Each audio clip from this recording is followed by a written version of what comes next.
Oh, hey guys. We got kind of a special video for you today. We're going to talk a little bit about last month's winner on the realtimevfx.com forum. We have a monthly sketch that we've been doing for quite some time. And the theme for May, which was last month, was cute magic. So the victor of the competition was Boris. Congratulations, Boris, also known as Boris Vaudran. I hope I'm saying that correctly. If I'm not, leave a comment below. I apologize.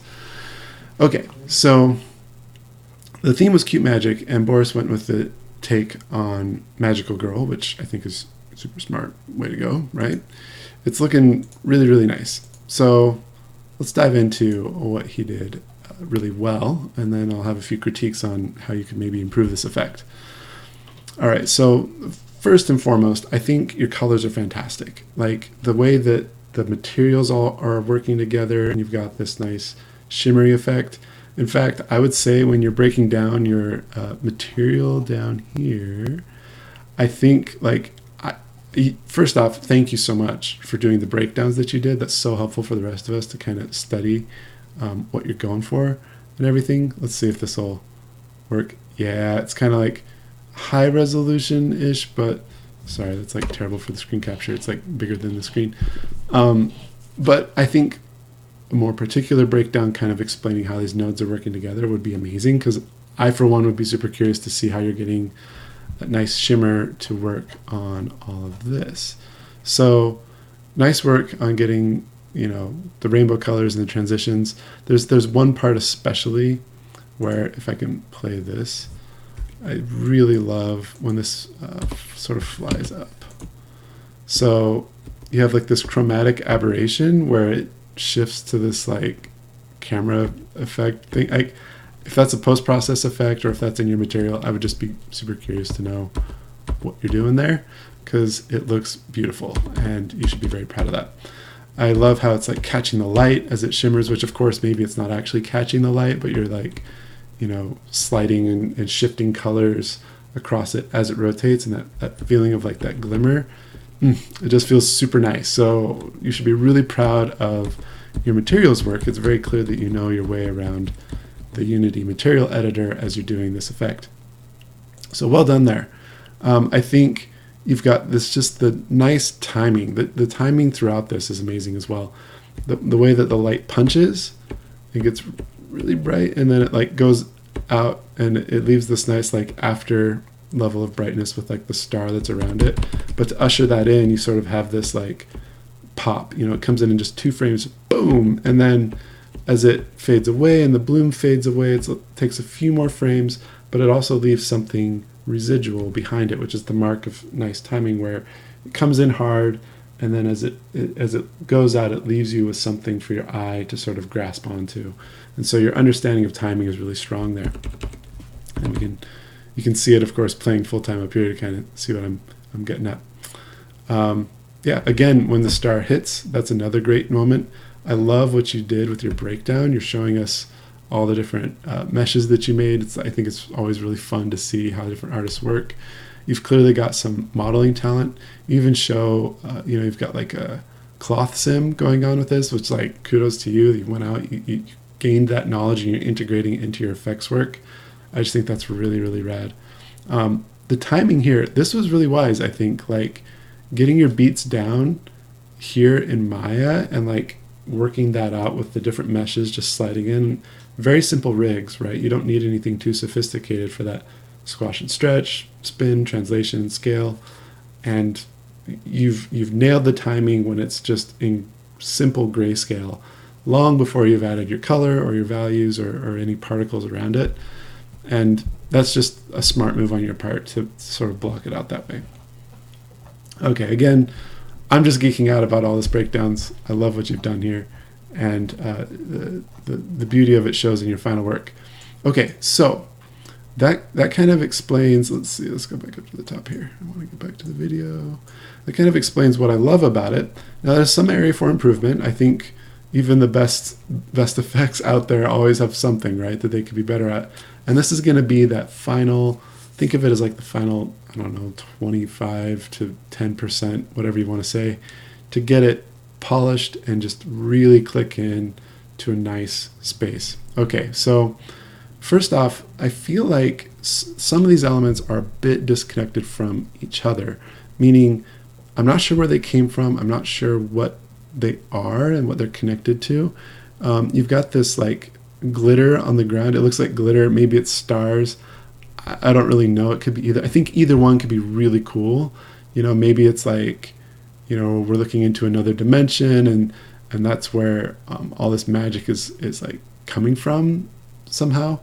Or maybe it's just like the star that appeared in the beginning just spread glitter on the ground, and that's what that is. I think making that a little more clear with how it moves and how it animates would be really, really helpful. Okay, so that's the first thing that comes to mind, is this feels a little out of place. It's not really connected to anything else that's going on, and I wonder about it. So the second thing is, I love all the little particles that you've got going on. They create this fun little like ambient glow about them. I think you could enhance them more by sort of couching them inside of, think of it as like a mother magic, or like a fuel source that they're kind of in. When you think of like a nebula, nebula has like pieces of stars and like asteroids and things, but it's also got like this very colorful gaseous kind of substance that kind of connects it all together. It's the goo in between all of the little points of light, right? And kind of just throughout, like what I'm missing is rays of light. It feels like you were counting on the bloom at the beginning to give me a sense of light being cast into the environment. But when you're talking about anime, I mean, tons of these animes use light rays that are sort of shining outward, right? And you talk here about, the League of Legends cinematic with the magical girls. If we look here, this is the Burning Bright cinematic from League. And you see what I mean about, there's these stars in here, but really these rays of light, and maybe the balance of which one's brighter isn't the important thing to look at here, but like the rays of light are sort of filling in those gaps between the stars, right? And they're shining outward, and they're really radial, and giving the sense that like, yeah, there's like energy here that is spawning these stars up and out of it. Okay, so consider some rays of light that are maybe just ambiently shining out, and they could be really subtle. Like you don't have to necessarily mess with what you've got going on here. What you do have, you have these like chromatic aberrations that are kind of shining out, but I think you could just push that theme a little more and just have like rays that are kind of like subtly connecting it all. I think also the other thing is, when these bits are flying out, you've got like stars and moons. You got three different shapes. You've got the 5-point stars, you've got the little plus sign lens flares, and then you've got the moons. And I think those are fine to have in your shape language, but you're relying a bit too much on them alone to sell the feeling of energy shooting out and dissipating. Yes, there are the rings, and I'd like to see more of that, like the kind of the ring that's radiating outward. I think you could really go ham with your texture painting. You could incorporate some shapes into there that are really like dynamic, and this is a hallmark of a lot of anime, actually. On that same cinematic, there's these kinds of shapes, like with these different magical girls have different shape languages, right? That's pretty common for the trope.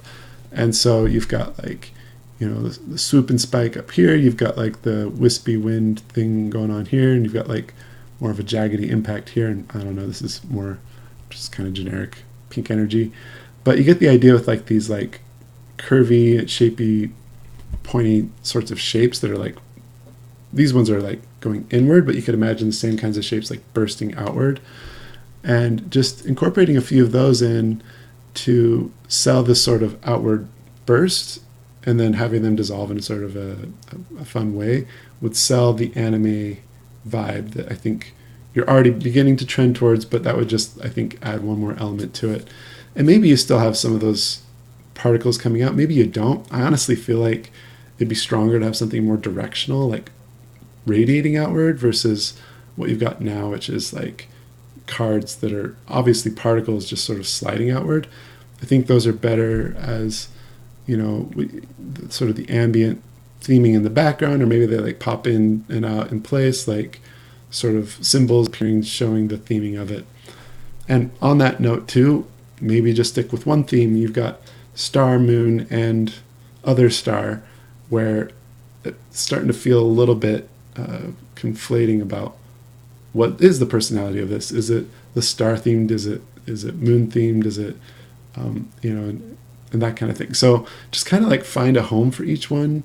Maybe the moon appears as like a sigil, and then there's like stars that they're more on the periphery, or then there's the lens flares that are like plus shaped. Like kind of like find a rhyme and a reason for it. Right now it just feels like everything is all flying out, and it doesn't have like a groundedness to it, if that makes sense. And a lot of that's going to be in the connective tissue, like the rays of light that it's talking about, and also the shapy shapes that kind of sell the energy dissipating and going outward. And then I think the elements that you've got there can kind of fall into their unique place, rather than being trying to use them for so many different purposes all at once. Okay, so that's a lot. At the end of the day, it's a beautiful effect.